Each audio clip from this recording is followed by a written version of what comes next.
Olá, amigos inscritos e membros do canal Spook Rasca Assombrar. O Spook aqui novamente para mais uma segunda-feira. Segunda-feira repleta do quê? Do quê? Oh, parece um padre. Agora que eu vi. Olá, irmãos. Aqui é o padre Spook Houses e nós vemos aqui a possibilidade de trazer a vocês respondendo aos inscritos ou respondendo aos fiéis. Tá? É uma brincadeira, galera. Não vai ficar aí todo mordidinho. Padre! É brincadeira, beleza? Só porque eu pareço que eu tô com uma gola de padre, né? Padre Spook Houses. Mas vamos lá, segunda-feira. Segunda-feira é um dia do quê? Do quê? Do quê? Respondendo aos scribes, onde nós vamos tirar dúvidas da galera. Vamos elucidar vocês sobre as questões que me mandaram por e-mail. Lembrando que são dúvidas referentes aos vídeos publicados no canal. Cara, como tem scalper, né, que são os ditos aproveitadores. Ai, tio Spook, tem algo aqui na minha casa, pode me dizer o que é? Não. Ai, tio Spook, aconteceu alguma coisa comigo em 1982, você pode me dizer o que é? Não. Cara, qual que é a dificuldade de entender que são questões referentes aos vídeos e não da sua vida? Não sei, cara, o povo brasileiro é complicado. A gente dá as diretrizes, mas parece que ninguém escuta. Todo mundo quer ali um show de ilusionismo, show de evidência, show de não sei o quê. Galera, são dúvidas dos vídeos, ok? É óbvio. Óbvio ovulante, como diria minha antiga funcionária do lar. Vamos lá. Stephanie V.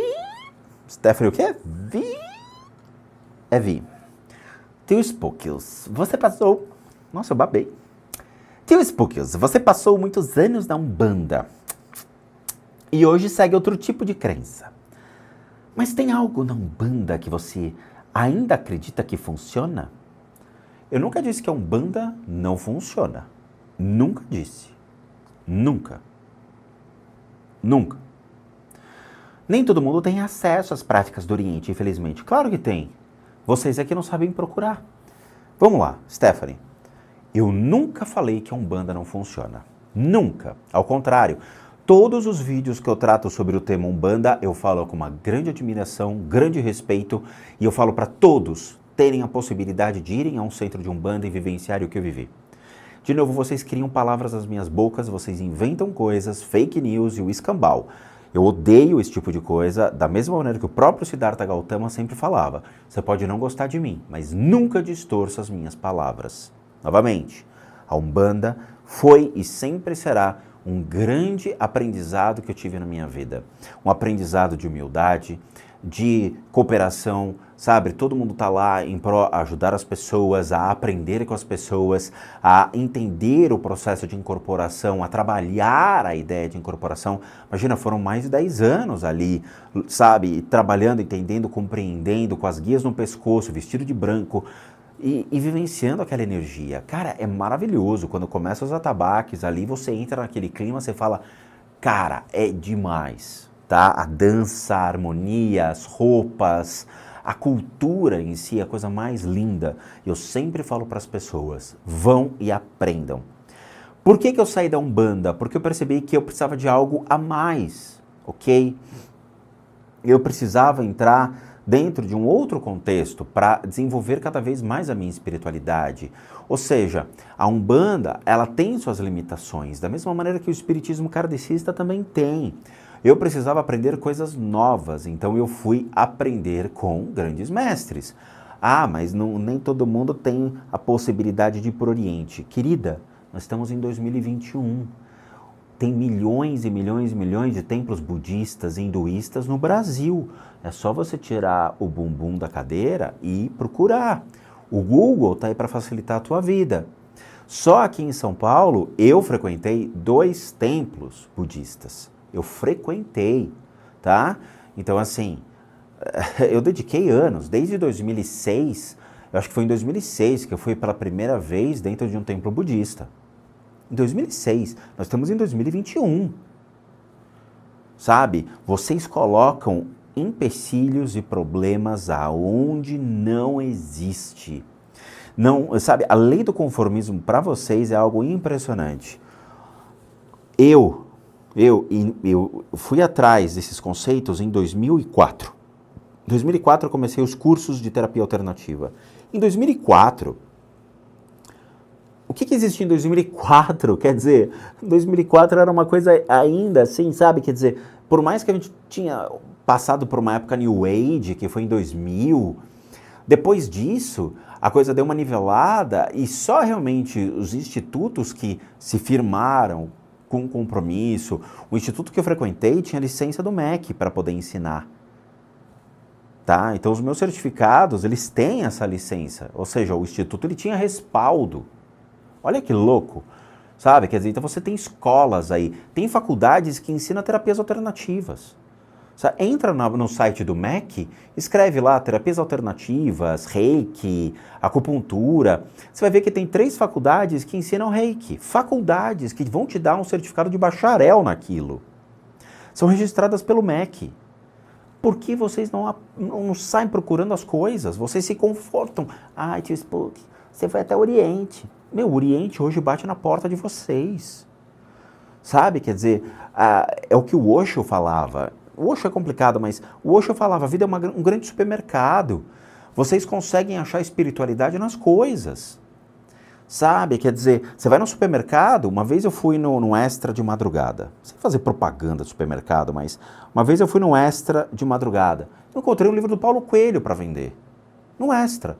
Tinha uma seção de livraria lá, né, de livros, papelaria, e tinha um livro do Paulo Coelho. Olha lá, a espiritualidade batendo na porta das pessoas. Entende?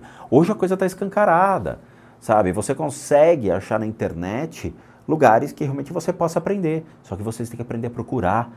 Eu não sei, parece que as pessoas não sabem mais procurar as coisas. Temos que aprender a se virar na vida, cara. Minha tia falava isso para mim sempre. Rô, se vira na vida.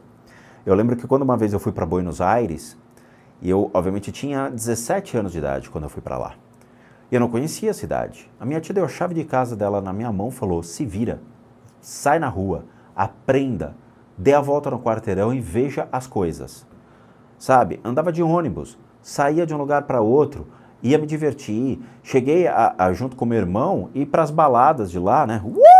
Não, também não, né? Mas saí à noite para ver a música, porque eles gostam de muito música ao vivo. Então tinha sorveterias que ficavam abertas de noite e eles tinham música ao vivo. Era legal pra caramba, sabe? Quer dizer, na época de... O que fazia sucesso era... Como é que era? Putz, tinha umas bandas antigas que fazia sucesso.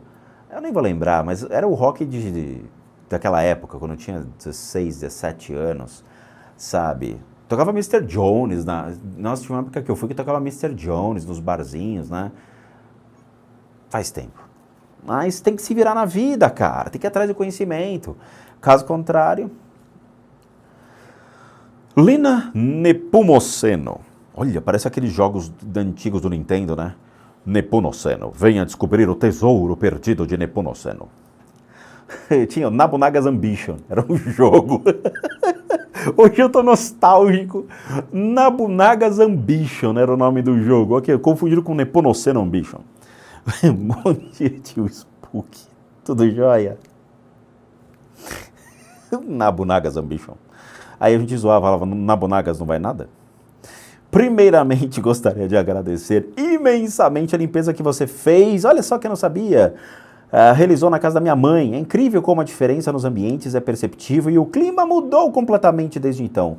Parece que eu fiz chover na sua casa, né? Eu indico para muitas pessoas, inclusive para o meu marido, que agora está na fila para o tratamento de uma gastrite. Na altura do campeonato já deve ter sido tratado, né? Porque ainda os e-mails são antigos aqui. A minha dúvida é, em vários vídeos você cita que o tratamento é realizado durante a madrugada. Sim. E quantas pessoas estão dormindo? Sim. No entanto, meu marido trabalha noturno. Não. E estará acordado durante o tratamento. Aí a gente faz à tarde, né? Já aconteceu isso. Tem alguma consequência para a pessoa ou alteração na eficácia do tratamento ela estando acordada? Sim. Muito obrigado por tudo. Adoro vocês. E a Lilo também. Aconteceu isso. Eu vou contar para vocês, tem umas histórias muito legais. Até falei para Dani, né? Escreve um livro contando os bastidores dos tratamentos. Por que a gente faz de madrugada? Literalmente, a gente começa meia-noite em ponto e vai até 4 horas da manhã, 5 horas da manhã, tá? Exaustivo, mas é gratificante. Porque quando a pessoa está dormindo, ela não está, obviamente, interagindo com outras pessoas, ela não está dirigindo, ela não está fazendo outra atividade que eventualmente possa vir a atrapalhar a absorção da energia.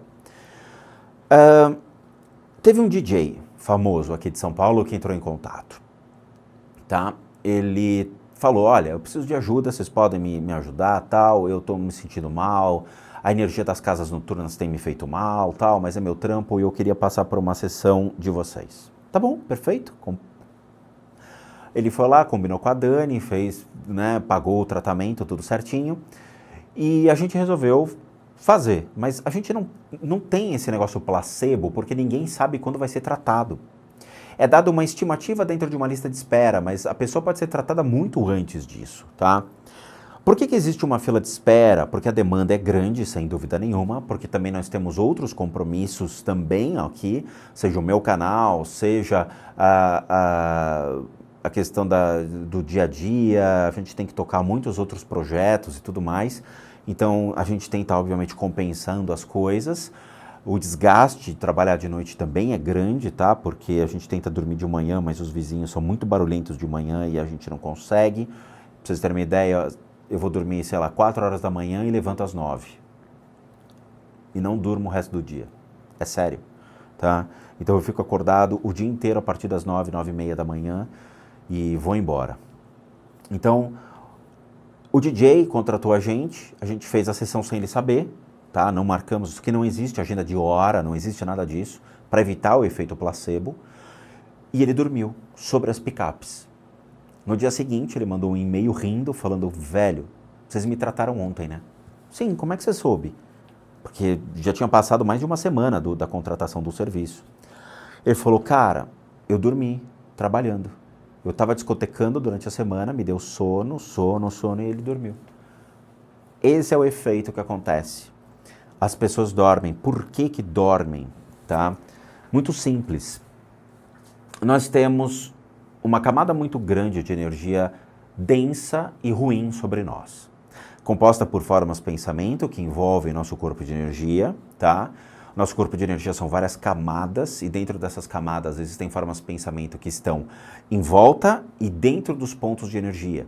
E à medida que eu vou tirando o ser humano, obviamente que é constituído por todas essas energias, ele vai ficando cada vez mais sonolento. Que é como se eu tirasse uma energia, mas eu não coloquei nada ainda no seu lugar. Eu não tapei aquele buraco. Então ela vai esvairindo de energia até o corpo ficar fraco e adormecer. E aí o que acontece? Eu coloco uma energia saudável que vai alimentar os pontos de energia e vai restabelecer o equilíbrio no corpo físico, emocional e mental daquele indivíduo. E aí ele desperta. Quando eu faço isso com as pessoas dormindo, elas entram num sono mais profundo. Então ela vai, apaga, e aí eu consigo fazer o processo de tratamento aos órgãos, seja um problema físico ou uma questão emocional e mental, mais rápida, mais assertiva e sem a resistência do dia a dia. De novo, ele estava trabalhando, chegou uma hora que ele dormiu. Ou seja, eu tirei tanta energia do cara que ele apagou. E aí não é legal, porque vai que a pessoa está dirigindo. Lembrando que esses tratamentos, eles não são meus, ok? São técnicas de terapias alternativas que eu aprendi ao longo de mais de 10 anos de estudos. Foram 15 anos junto com monges e mestres que me ensinaram realmente isso. Mestres são pessoas reais, palpáveis. Não existe nada que o além te ensine. Isso aqui não é Hollywood, isso aqui não é devaneio, ok? Isso aqui são coisas reais e palpáveis. Tá? Existem muitos documentos no mundo todo onde médicos utilizam a mesma técnica que eu aprendi dentro de hospitais. Tá? É palpável, é real. E eu já apresentei isso até mesmo para agentes ali do Ministério da Saúde, já levei isso para pessoas médicos, mostrei tudo mais, e os caras me contratam, tá? Eu tenho dezenas de e-mails aqui de médicos que contrataram os meus serviços para ajudar os seus pacientes.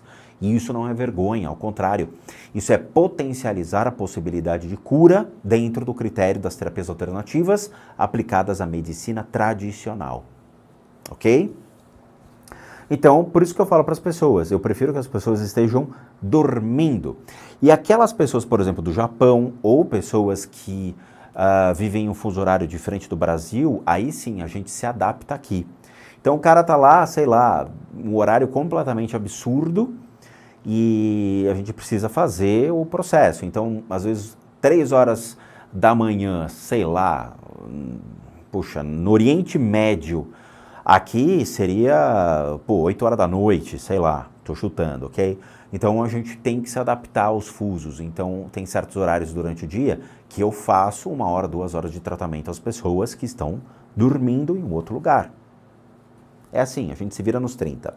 Já aconteceu, por exemplo, de a família de um caminhoneiro entrar em contato e pedir para que a gente pudesse tratá-lo, mas que ele estaria eventualmente dormindo de dia e trabalhando de noite.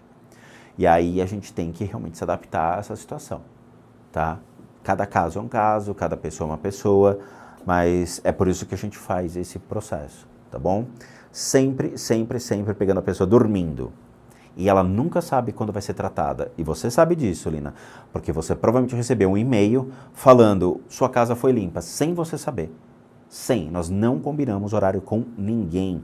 Tudo é feito realmente durante um procedimento aleatório, ou seja, é um dia que a gente escolhe aquela pessoa e vamos tratar, ok?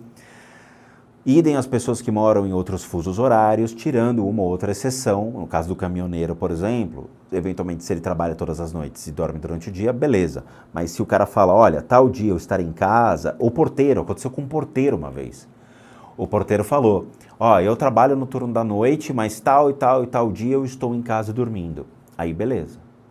Tá? Gabriel, somente Gabriel. Olá, tio Spook. Acompanho o seu canal há mais de 2 anos e já assisti a muitas playlists.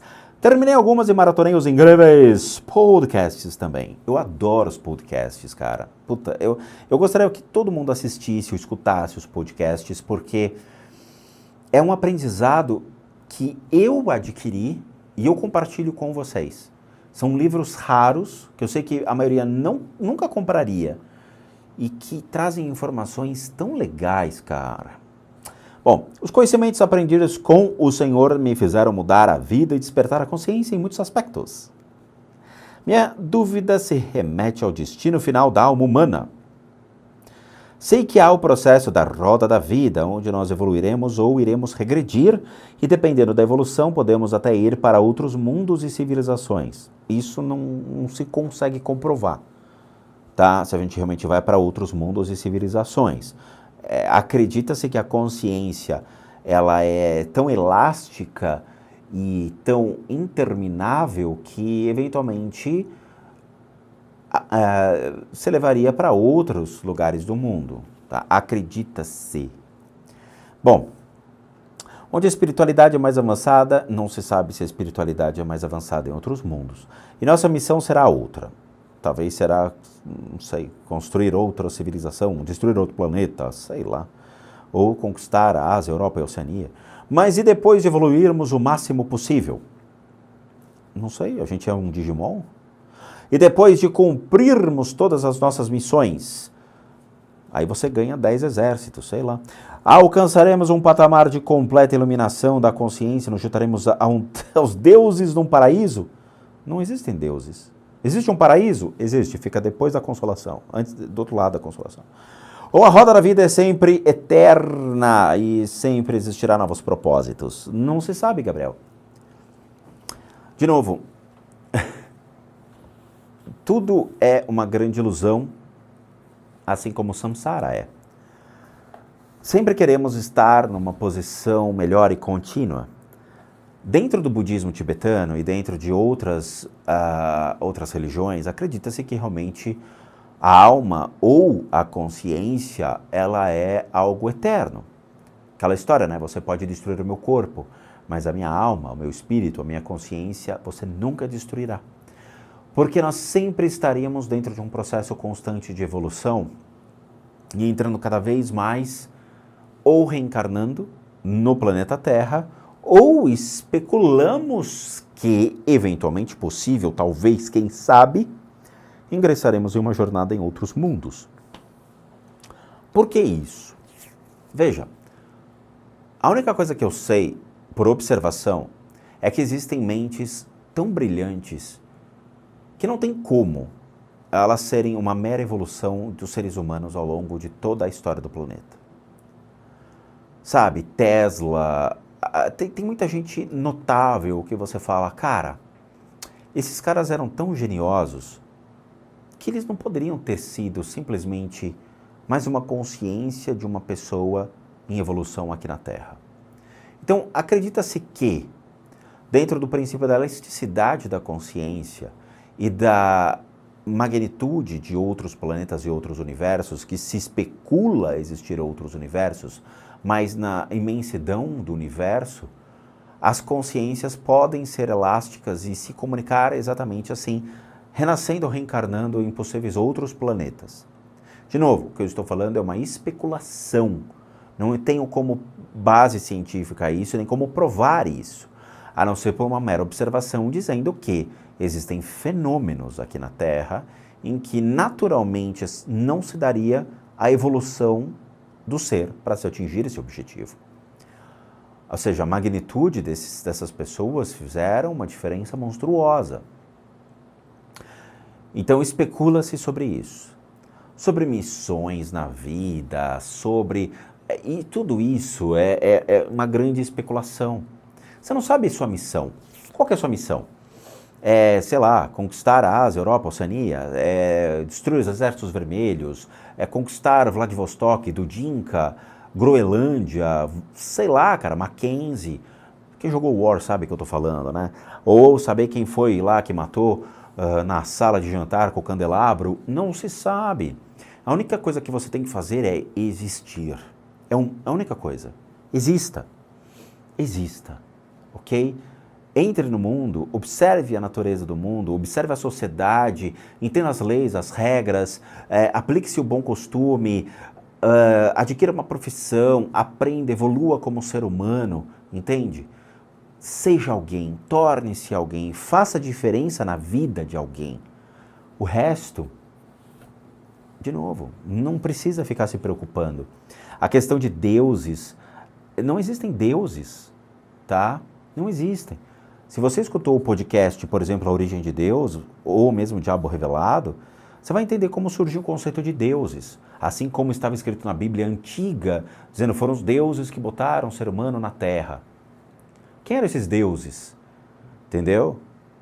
Não eram criaturas de outro planeta, não eram alienígenas, não eram realmente seres desse tipo. Era só uma interpretação de texto dizendo os governantes, os reis ou os imperadores foram que botaram o ser humano na Terra, tá? Porque eu dava realmente a possibilidade de filhos, criar filhos, de dar um trabalho, um arado, a terra, gerar riqueza a um reino.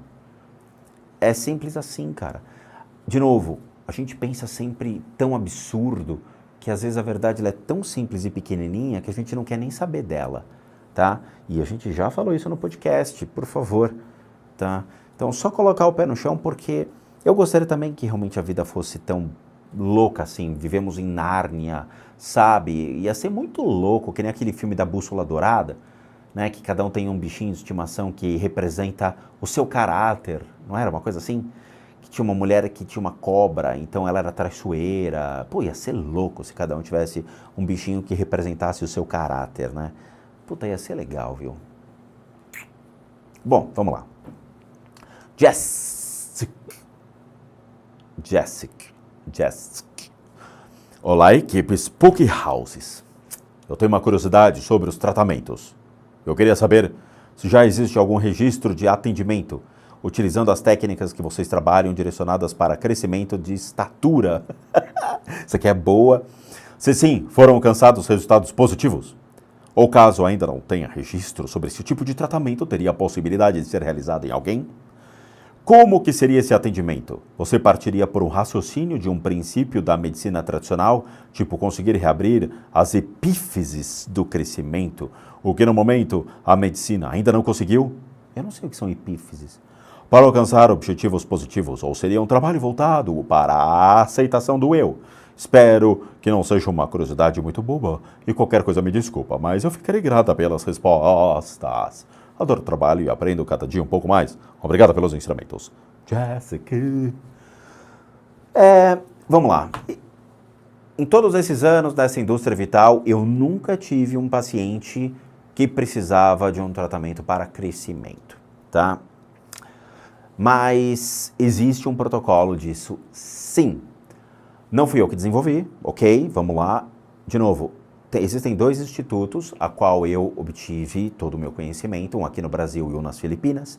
O Instituto das Filipinas, que trabalha mais com essas técnicas relacionadas à medicina tradicional, ou seja, sempre complementando as técnicas da medicina tradicional e formando médicos, trabalhando desse lado, né? O médico tanto na parte da medicina tradicional, mas o médico com foco também no Oriente, para entender a natureza vibracional da enfermidade, essa anatomia esotérica do indivíduo. Legal essa palavra, né? Existe um livro chamado Anatomia Esotérica. Entender como tudo é feito. Muito bem, eu nunca tive pacientes com esse problema, mas dentro dos protocolos de atendimento que eu decorei, sei realmente muitos dos protocolos de cor, existe sim um tratamento para crescimento. Porém, todavia, contudo, esse tipo de protocolo deve ser aplicado enquanto ainda é criança e não em adultos. Adultos, leia-se, né, pessoas que já atingiram um certo nível de idade. Por quê? Eu vou explicar. O que gera dentro de uma anatomia esotérica as diferenças de altura aos indivíduos? É muito interessante. Da mesma maneira que nós temos milhões de pontos dentro do nosso corpo que se correlacionam dentro do mental e emocional, nós temos os pontos físicos. Os pontos físicos do nascimento, eles envolvem a questão relacionada aos princípios mais básicos, tudo bem? A formação do indivíduo nesse caso, então, até atingir uma certa idade, vai envolver, são 4 pontos, 4 principais pontos ligados a ossos, músculos, esqueleto, né, toda a parte de esqueleto, sangue, que vai dar a forma e a constituição física do indivíduo. Dentro da Cabala, por exemplo, a gente tem a palavra Malkut, que significa a terra, ou seja, toda a formação inicial do indivíduo. Na medicina tradicional chinesa, nós temos esses pontos da acupuntura que estão ligados à perna, a toda a bacia, né, toda a parte da fundação do indivíduo, toda a parte da constituição da base, do instinto, do sexo e da família. Esses são os principais pontos. Existe um ponto relacionado ao sangue, ao filtro do sangue, ou realmente como se fosse a produção de células boas, células realmente que vão criar um indivíduo com mais uma estrutura física dentro da composição de ossos e músculo. Os pontos dentro daquela criança que nasce com um problema de crescimento, ou seja, torna-se uma pessoa que tem uma deficiência de altura, os pontos dessa constituição do fundamento básicos, eles são minúsculos. Eles se atrofiaram, eles não possuem a capacidade, como todos os outros órgãos, né, relacionados aos seus pontos de energia, em absorver uma grande quantidade de energia. Eles são pequenos. Esse ato de ser pequeno, ele vai gerar pouca energia, vai fazer com que o ser humano não tenha essa desenvoltura dos ossos, músculos, sangue, toda a parte do esqueleto. Então ele não cresce na mesma proporção que os outros.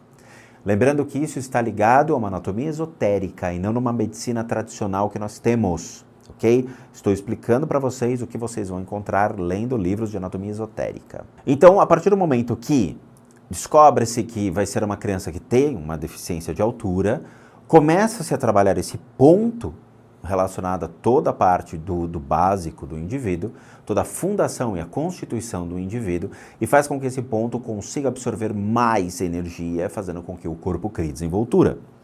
No lado contrário, as pessoas que têm uma altura muito maior do que uma média encontrada dentro de uma sociedade específica, ok? Esta altura maior se dá exatamente pelo quê? Pela superexcitação desse ponto, ok? Então, ele entra numa superexcitação, significa que ele absorve mais energia, distribui mais energia para o corpo e faz com que essa estrutura ela cresça. Novamente, isso está ligado a um conceito oriental, tá? Então, pertence a uma forma de se pensar no Oriente. Dentro da medicina tradicional, há uma outra forma de lidar com isso. Então, se vocês olharem pela medicina tradicional chinesa, há uma possibilidade, considerando a anatomia esotérica de um indivíduo, de trabalhar primeiro o corpo de energia, refletindo no corpo físico e fazer com que ele desenvolva mais a sua estatura, ok? Mas isso se deve ser feito logo no início que descoberto esse procedimento, essa deficiência de altura na constituição do ser humano, do indivíduo. Não adianta daqui, sei lá, o cara tem 60 anos de idade e queria ser um pouco maior. Não.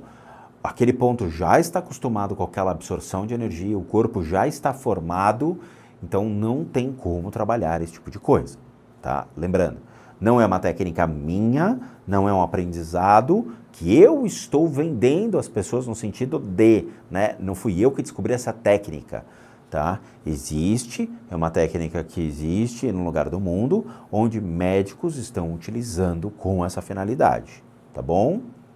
Não sou eu. Tá? Nunca tive paciente com esses problemas de altura e nunca fiz um tratamento relacionado a isso. Então, tá? Não tenho provas para dizer que realmente funciona. Juliana Casati. Olá, Tio, eu tenho uma dúvida. Parece que elas... Fui te falar daquelas atletas, não é mesmo? Olá, Tio, tenho uma dúvida sobre alguns vídeos. Você disse que existem obsessores que eram usuários de drogas. Eu gostaria de saber se as pessoas que usam drogas e que ainda estão vivas são influenciadas por obsessores ou não. Gostaria muito de saber, gosto muito do canal e amo muito seus vídeos. Beijos, espero que possa me responder.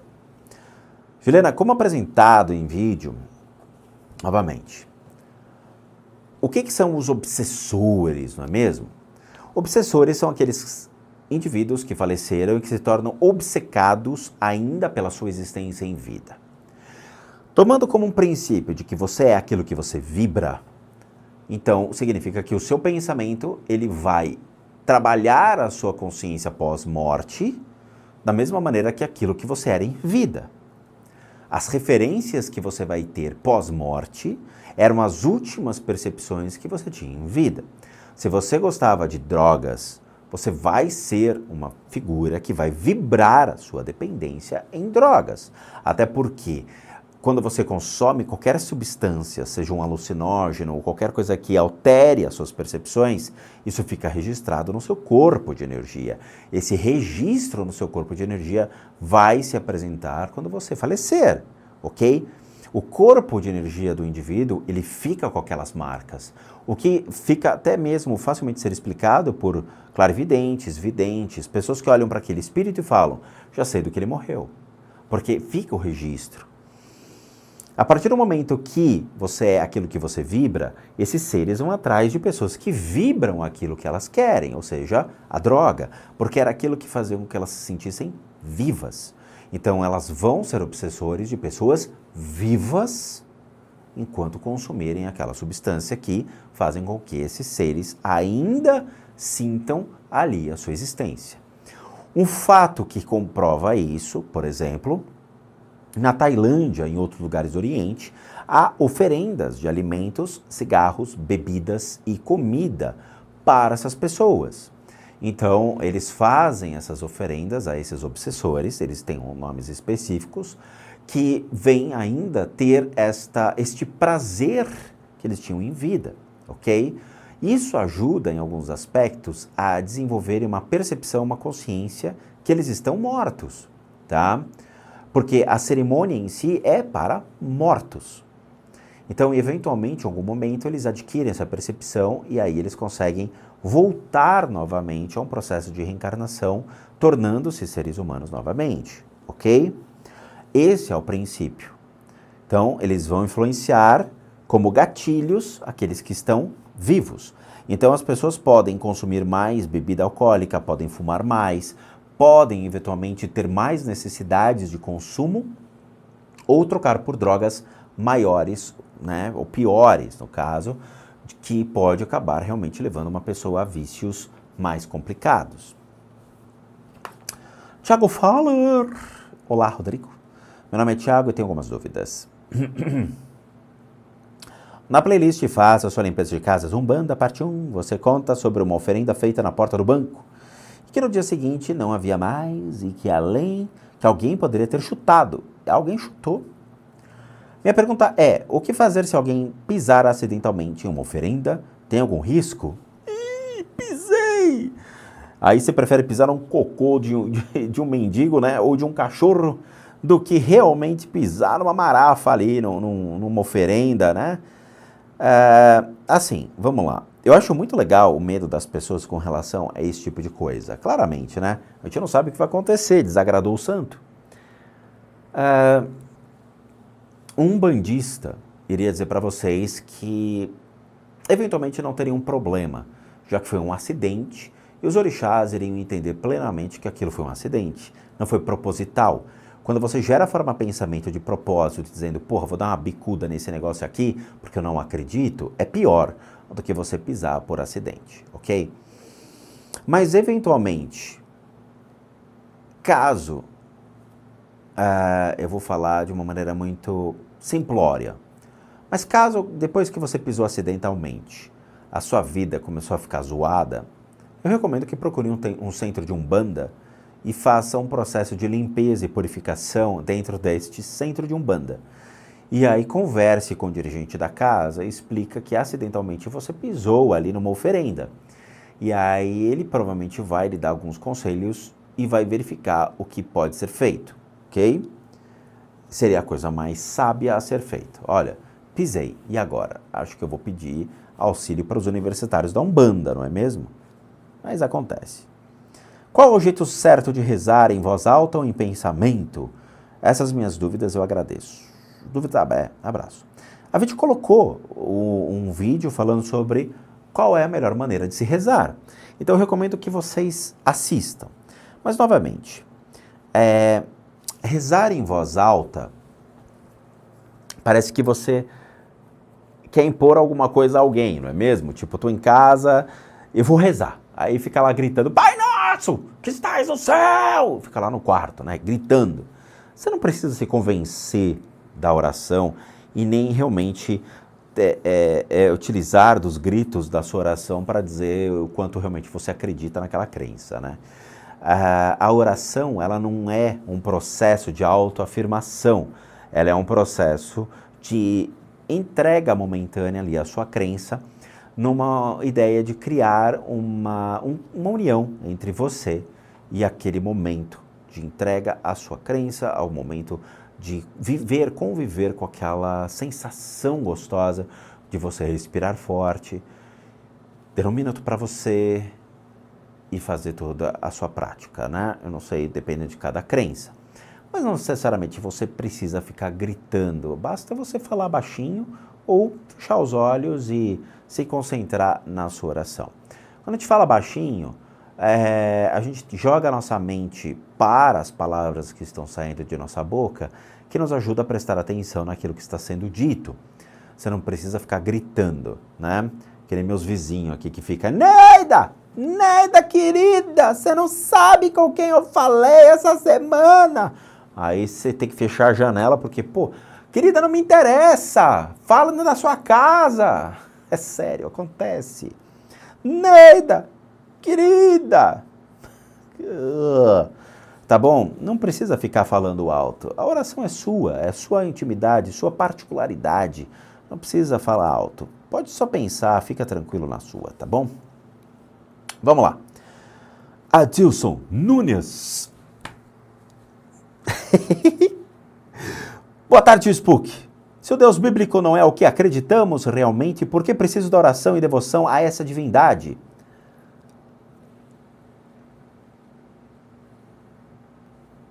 Eu vou explicar. Depois eu comecei a tentar pegar o conceito que você passa, eu não consigo mais orar, acreditar na pregação ou mesmo adorar a Deus. Que Deus? Pois eu não vi mais sentido se ele não é o meu criador. De jeito nenhum, quem é o seu criador é seu pai e sua mãe. Eu vou explicar. É uma linha tênue, tá bom? Vamos lá. É delicada essa situação, e eu acho que isso aqui vai além da imaginação. Todo mundo aqui, e até mesmo aquele filme do Alien, não é mesmo? Que vai buscar a origem do criador do planeta. Quem assistiu os últimos Aliens sabe o que eu tô falando, né? Que é muito legal aquele filme, recomendo, tá? Todos nós aqui queremos saber a origem de tudo. Faz diferença na nossa vida? Para alguns sim, para outros não. Os boletos vão continuar chegando. A gente tem que acordar cedo no dia seguinte para trabalhar, sabe? Quer dizer, não faz diferença. Quando a gente começa a estudar a teologia liberal, nós nos deparamos com escritores muito legais que vão responder essa pergunta. Existem, infelizmente, teólogos que são muito enviesados. Esse viés não é legal. Por quê? Porque é o famoso teólogo que nunca responde nada e simplesmente justifica a Bíblia pela Bíblia. Isso não existe. Justificar a Bíblia pela Bíblia é acreditar que realmente existe Nárnia, ok? Então você foi lá, assistiu o filme de Nárnia, e aí você sai falando, não, isso aqui é real, é baseado em fatos reais. Você fala, não, não é. O filme se justifica por si só. Quando você vai estudar esses caras, então, você vai entender por meio da história, analisando a Bíblia e verificando se realmente aconteceram todos aqueles fatos como está escrito. Isso tem no Discovery Channel, né? Tem naqueles canais que vão mostrar, né, se a Bíblia é verdade ou não, se existiu Sodoma e Gomorra, como é que realmente atravessou-se, né, o oceano ali, tem tudo, é muito legal. E uma dessas explicações surge a ideia de o que é Deus? Quem é Deus? E quando você vai buscar essas respostas, você descobre que o Deus da Bíblia, eles eram os governadores, os imperadores, líderes de um povo, de uma nação. Eles eram adorados como uma figura, uma divindade. Porque eles davam terra, proteção, davam uma estrutura para você ter a sua vida. Mesmo que uma vida seja, né, tão simples como nos tempos antigos, mas pelo menos eles tinham comida, eles tinham terra, eles tinham uma proteção de um imperador. O imperador, o que cobrava deles? Simplesmente a devoção. No livro de Geert Tyson, que é o livro das primeiras comunidades cristãs, mostra exatamente como surge esse conceito do imperador de Paulo, que foi realmente o fundador da Igreja Apostólica Romana, e como se dão as primeiras comunidades cristãs na obrigatoriedade de admirar o imperador como uma figura de uma divindade na terra. Da mesma maneira que existia um Deus em cima, embaixo também tinha que existir uma divindade que representasse esse Deus encarnado, que eram os imperadores. Os imperadores, eles passam a ser a representação de um Deus e deveriam ser louvados e respeitados na mesma proporção que você respeitaria algo sobrenatural, um Deus. Então, nessa falsa interpretação, e que realmente ninguém coloca uma nota de rodapé na Bíblia para explicar, esse Deus aqui é o Deus da terra ali de Baalbek, é admirado pelo povo tal. Ou Ilkurgal, Enlil, Ninril, El, que seria o Altíssimo, né? Que seria o imperador que mora numa montanha. Ele é considerado como o Altíssimo, o El, E-L. Ele era uma divindade, ele era a representação de um Deus. Então, as figuras que a Bíblia traz, a representação de Deus, são nada mais, nada menos do que homens. Ah, então não existe Deus. De novo, o Deus que vocês cultuam, porque eu não acredito em Deus, o budismo é uma religião não teísta, então eu não preciso ter a crença em um Deus. Só vocês precisam, porque a religião de vocês coloca essa questão de existe um Deus. Temos que louvá-lo e admirá-lo. Mas qual deles? Tiveram centenas de deuses. Eu não sei qual. Ah, o Deus da Bíblia. Mas o Deus da Bíblia foi Enlil, Ninril, Yukurgal, El, o Baal, que foi o rei de Baalbek, que foi uma divindade. E aí? Qual deles é Deus? E aí complica a nossa vida. Porque nós passamos a admirar, a respeitar, a orar para quem? Não sabemos. Mas, de novo, o que eu trago para vocês é um ponto de interrogação que eu precisei tirar da minha vida. E quando eu passei a entender essa interpretação, a coisa ficou mais simples. Dizendo, pô, agora eu entendi o Deus bíblico. Agora, qual seria o Deus fora da Bíblia? O Deus fora da Bíblia, a grosso modo, é uma egrégora criada por vocês. É simples assim. Eu acredito em Deus. Todo mundo que acredita em um Deus e cultua um Deus, e esse Deus que todo mundo nomeia como Deus bíblico, ele torna-se uma egrégora. Um conjunto enorme de formas de pensamento composto por vocês. Essa é uma outra interpretação. E por último, a interpretação daquilo que eu quero acreditar em alguma coisa, eu preciso acreditar em alguma coisa, predetermino essa criação dessa divindade no qual todo mundo chama de Deus e vou passar a orar para ela. Porque quem sabe ela vai atender às minhas necessidades. E você passa a vida toda rezando para esta figura. Veja, outros povos iriam considerar como a formação desse Deus como a criação de uma ação e reação. Karma. Karma foi um Deus cultuado pelos povos pré-védicos. Isso é muito legal. Tem um livro que fala só sobre isso aqui em casa. A criação desse Deus Karma, ele é baseado em ação e reação, que é o Deus que vocês cultuam. Se você faz mal para alguém, alguém vai fazer mal para vocês. Se você roubar alguma coisa de alguém, alguém vai roubar algo de vocês. Não vai? Não é mais ou menos isso o preceito? É o Deus da ação e da reação. Se você fizer mal a um ser humano, provavelmente o Deus irá puni-lo. Não é? Então vocês cultuam um Deus Karma. É um Deus da ação e da reação. Voltamos à antiguidade. Bem-vindo vocês, povos pré-védicos.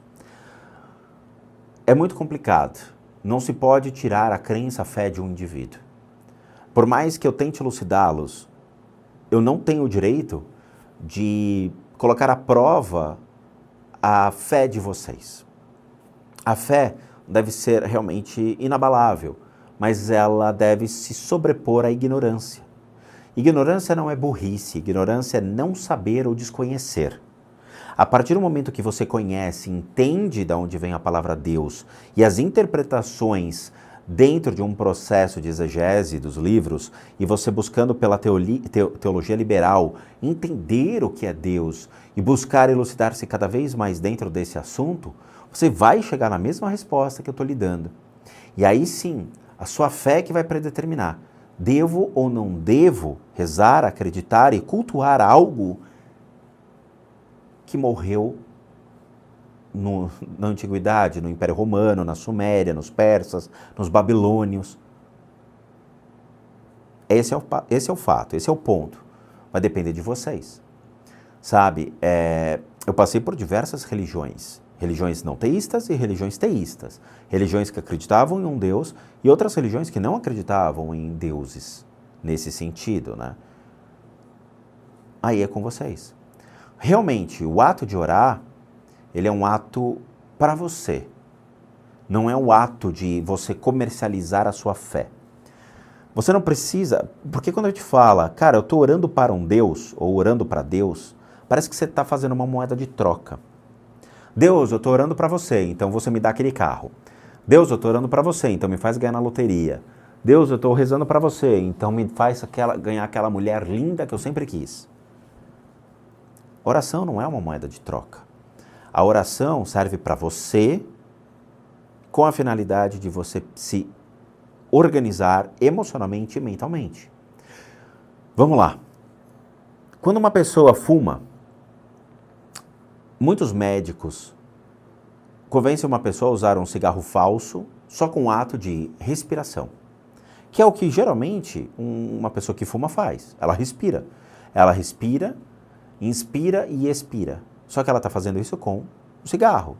Se você tira o cigarro, o ato dela de inspirar e expirar é igual. Eu trabalhei numa empresa onde o diretor fumava e toda hora que o diretor ficava nervoso, ele descia para fumar. Por quê? Porque fumar fazia com que ele respirasse. Mesmo que respirasse uma fumaça horrorosa, entrando no pulmão e consumindo o pulmão dele. Mas ele parava para inspirar e expirar. O ato de orar é a mesma coisa. Eu estou orando para alguém, mas buscando equilibrar o meu corpo, a minha mente e as minhas emoções. Quando você para um minuto, fecha os seus olhos e começa a falar o Pai Nosso, você está colocando as suas emoções, a sua fala, a sua mente dentro de um processo. E você está falando para suas emoções, para que agora eu vou orar. Você está falando para sua fala, para de falar besteira e agora vamos fazer a oração. E você está falando para sua mente, vou direcionar essa emoção para uma finalidade. Você pela primeira vez parou. É só isso. E a curiosidade, né? Porque o próprio budismo, a gente tem a mente de Buda, a fala de Buda e o corpo de Buda. Dentro da oração, a gente tem a ideia da projeção da mente, estou orando para uma divindade, estou projetando a minha fala, a minha oração para uma divindade, e eu estou equilibrando o meu corpo, apaziguando as minhas emoções para uma divindade. É igualzinho o que o budismo faz, só que ele voltado para uma consciência búdica e não um Deus, e nem uma divindade. Então o que eu falo para vocês é, orar não é uma perda de tempo. A questão é, vocês têm que entender o que vocês estão fazendo, o que vocês estão orando, para quem vocês estão orando. Na verdade, vocês estão fazendo para vocês mesmos essa prática, para que vocês possam se acalmar, se equilibrar, respirar e voltar-se a um princípio calmo à sua existência. Se fosse assim, todo mundo aqui já tinha ganho na loteria. Se fosse assim, todo mundo aqui estaria na mesma situação e na mesma condição, uma vez que Deus daria tudo aos seus filhos, certo? Deus não faria isso? Sim, faria. Teoricamente daria os justos ao justo, né? O justo aos justos. Mas não é assim. Tem gente passando fome no planeta, tem gente morrendo, nós temos uma pandemia horrorosa, consumindo, matando milhões aí, não é mesmo? E aí? Só a oração não é o suficiente. As atitudes são necessárias. Mas aí vai entrar aquele discurso, né? Ah, mas Deus não quis, Deus não sei o que lá, Deus não sei o que lá, blá, blá, blá. E não é esse propósito, tá? De novo, a crença de vocês, a fé de vocês, aquilo que vocês acreditam, aquilo que vocês concordam, aquela divindade que vocês escolheram para servir, não é mesmo? Tudo bem. Lembrem-se, a vida de vocês, a fé de vocês, mas não limitem-se à ignorância. Expandam a consciência de vocês, aprendam cada vez mais, entendam o que está por detrás da religião que vocês escolheram, da crença que vocês assumiram, da fé que vocês possuem. Caso contrário, vocês vão ser pessoas que vão estar rezando para o nada, pro nada e não entendendo nada do que está acontecendo com vocês, tá bom? Então é isso. Bom, já deu tempo aqui, putz, a vida já estourou o tempo, mas é isso, quero agradecer a todos, muito obrigado por fazerem parte da família Spook Houses, Casas Assombradas, eu acho que até a minha cadeira baixou aqui, eu tava aqui para trás, oi, né? Mas é isso, muito obrigado a todos, espero que vocês tenham entendido o recado e não me desejem o mal, não me odeiem, por favor, não é mesmo? Mas tudo bem. De novo, como recadinhos finais. Todo mundo aqui sabe que eu, Rodrigo, sou um terapeuta, um psicoterapeuta alternativo. Eu sou licenciado nacional e internacionalmente por institutos que me habilitam, me capacitam para que por meio dessas terapias alternativas a gente consiga complementar a medicina tradicional. Complementar e não substituir. Nós complementamos os métodos hoje tradicionais para problemas físicos, emocionais e mentais. E aí sim entramos no critério de limpeza de casa e as análises de casa. Tudo isso deve ser solicitado junto a um único endereço de e-mail, que é o limpezadecasas@gmail.com, limpeza com Z, de casas com S, @gmail.com, e é só mandar o e-mail, né, e a Dani é que vai responder para vocês. E lembrando que tudo é devidamente cobrado e feito à distância. Cobrado porque eu sou um profissional de terapias alternativas, ok? Para aqueles que querem ajudar o canal, nós temos 2 sistemas de doação. Um deles é o programa Seja Membro, que você clica aqui abaixo, torna-se membro do canal, doando R$8, o que nos ajuda muito a continuarmos firmes e fortes na plataforma. Ou o PayPal, que também encontra-se aqui abaixo. É só você copiar esse link, jogar no seu navegador, e aí vocês podem doar o valor que vocês quiserem, nos ajudem muito aqui no canal. E por último, o nosso sitezinho, casasassombradas.com.br, com muita coisa legal para vocês. Vejo vocês nos próximos vídeos e bons sustos a todos nós.